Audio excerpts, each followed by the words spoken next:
Bonjour et bienvenue sur notre chaîne. Aujourd'hui, plongeons ensemble dans le monde fascinant de la biologie animale. Qu'est-ce qu'un animal exactement? Eh bien, ce sont des organismes eucaryotes, ce qui veut dire que leurs cellules ont un noyau, et ils sont multicellulaires. Deux caractéristiques clés les définissent, ils sont hétérotrophes, c'est-à-dire qu'ils doivent consommer d'autres organismes pour obtenir de l'énergie, contrairement aux plantes. Et la plupart sont motiles à un certain stade de leur vie, ce qui signifie qu'ils peuvent se déplacer. Maintenant, comment les scientifiques classifient-ils ce règne immense? La distinction la plus simple est entre les invertébrés et les vertébrés. Les invertébrés n'ont pas de colonne vertébrale et représentent plus de 95% de toutes les espèces animales connues. Pensez aux insectes, aux araignées, aux crabes, aux escargots, ou même aux méduses.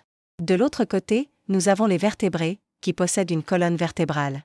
Ce groupe inclut les poissons qui nagent dans nos océans, les oiseaux qui planent dans le ciel, les reptiles, les amphibiens, et bien sûr, les mammifères comme nous, les humains. Passons à la reproduction, un processus essentiel à la survie de toute espèce. La méthode la plus courante est la reproduction sexuée. Elle implique la fusion de deux cellules spécialisées, les gamètes, un spermatozoïde et un ovule. Cette fusion crée une cellule unique appelée zygote, le tout premier stade de vie d'un nouvel individu. À partir de là, un processus incroyable de développement s'enclenche. Le zygote subit le clivage, se divisant rapidement en de nombreuses cellules. Ensuite vient la gastrulation, une étape cruciale où ces cellules s'organisent en différentes couches qui formeront plus tard tous les tissus et organes de l'animal. Mais pourquoi les animaux sont-ils si importants? Leur rôle dans les écosystèmes est fondamental.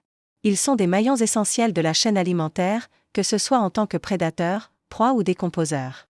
Certains, comme les abeilles et les papillons, sont des pollinisateurs vitaux, sans qui de nombreuses plantes ne pourraient pas se reproduire.